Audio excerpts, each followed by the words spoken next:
On va faire une petite interview story, on baisse la lumière.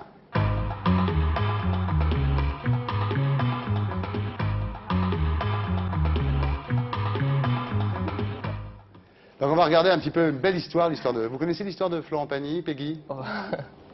Ah, vous allez voir, c'est une très belle histoire. Bah, je sais qu'il habite maintenant en Patagonie. Mais justement, c'est qu'il est justement... C'était le petit garçon à Chalon-sur-Saône, famille plutôt modeste, et puis là, il se retrouve comme ça, propriétaire d'un ranch en Patagonie. C'est une... Sérieusement, non, c'est une belle histoire. Il habite... Alors, il habitait devant la prison quand il était petit, à Chalon-sur-Saône. Et il disait à ses parents, enfin pas à ses parents, il disait à ses copains qu'en fait, il était né à la prison pour se donner un peu d'importance, hein, c'est ça? Ouais, c'était plus rigolo quoi, quand on est petit. Hein. Ouais. On cherche toujours à trouver des trucs un peu extraordinaires comme ça pour se mettre un peu en valeur. Donc père ouvrier, mère femme de ménage, voilà, au départ. Hein, et puis une passion chez vous, de la part de votre mère, et qui voulait être chanteuse. Passion pour l'opérette. Qui chante très bien. Qui chante très bien et qui a toujours espéré, chaque fois qu'elle avait un enfant, qu'il allait être chanteur. Tiens. Et quand Florent a commencé, elle l'écrivait à Michel Drucker en lui disant on passe pas assez souvent mon fils. C'est vrai, hein? C'est un salaud, ça a tous les dossiers. Bah ouais. Oui, mais bon. En fait, vous étiez dans Sacrée Soirée. Ce que quoi. votre mère ne savait pas, c'est que vous étiez toutes les semaines dans Sacrée Soirée à l'époque. Ça, en fait. ça m'étonnerait qu'elle ne savait pas ça. Et on appelait Florent le chanteur de Sacrée Soirée, d'ailleurs, Bien parce vu. qu'il était toutes les semaines dans Sacrée Soirée. Et sa mère écrivait à Drucker, voilà. Voilà. La une était en panne. Alors à 10 ans, donc la famille de Florent s'en va en Haute-Savoie, et là tout le monde est dans l'harmonie municipale. Ah, où ça, en Haute-Savoie? À Bonneville. Ah oui. Oui, ils vont à Bonneville. Vous connaissez, vous? passé, Vous êtes d'Évian, vous? Bah oui. La Bonneville, Ah bah c'est oui, loin Évian, d'Évian? bien sûr. Ah, vous êtes copains, en fait, c'est pour ça qu'on a On bien fait de les mettre à côté. habite à Catherine, 40 oui. bornes, c'est ça? Il y a 40 km. Ouais, c'est ça, ils Il y a sont- en Bonneville, voilà.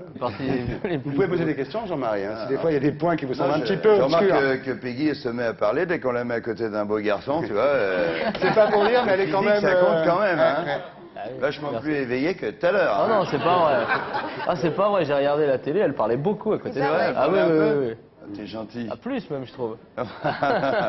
Mais là, il est entre Haut-Savoyard. Alors, à l'âge de 11 ans, vous chantez en public Ouais, en Haute-Savoie. du Lenormand, du Sardou et du Mariano, Ouais. Mexico. Ouais, Et à 15 ans, vous montez à Paris. 15 ans. À et 15 demi. ans, j'étais un homme, vous avez déclaré.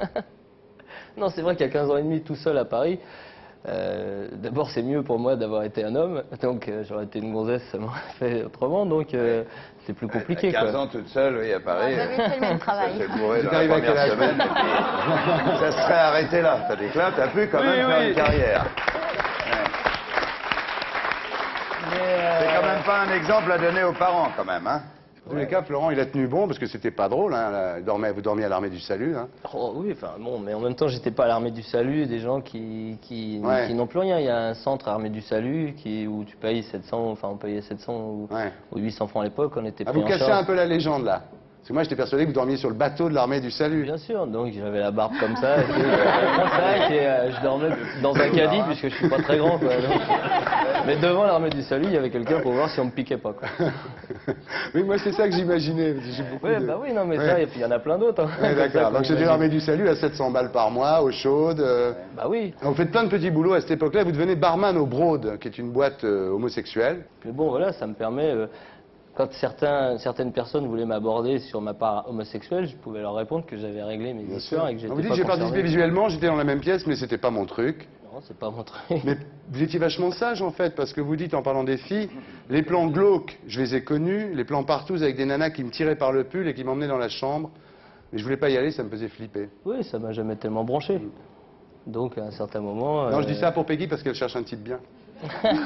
Mais il est pris. Ah oui, merde, Ouais, il est moi, pris, je c'est suis vrai. Ah oui, moyennement Azucena qui est génial en plus. Ouais. Bah, Pas grave, trop. grave. Oui, oui, non, moi je. On va se retrouver tous les deux ce soir. Et toi, t'es pas pris? Attends, j'ai pas encore Ah oui, choisi. c'est vrai. Non. Non, mais bon. Eh, machin. Ah, toi aussi. Alors, ne C'est de temps en temps, c'est pour me ramener dans la réalité. ça. Joli coup. Bien, et alors vous rencontrez Dominique Besnéard. Oui, dans une boîte homo. Et alors, il vous fait Il faire... travaillait pas, lui, là-bas. Non. à Ah, l'époque. non, si, si, il faisait un casting. Il faisait le casting de Diva de Benex. Ouais. Ah oui. Et c'est comme ça, vous n'avez pas fait Diva, mais vous avez commencé à faire un peu de ciné, un peu de télé, puis surtout vous avez fait la chaîne tirée du roman de Michel Drucker. Michel Drucker, que je salue ici d'ailleurs. Bien. Alors, vous décidez donc de vous lancer dans la chanson et vous vous lancez avec ça. Alors, évidemment. Dis-moi, pourquoi tu fais ça? Pourquoi t'arrêtes pas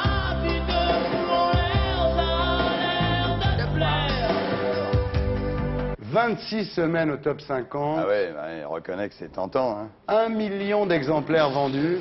Qui l'avait écrit ça? Ça, c'est moi. Et voilà. Paroles et musique. Et beaucoup de sous. Beaucoup de sous. Oh, c'était qu'un single, hein.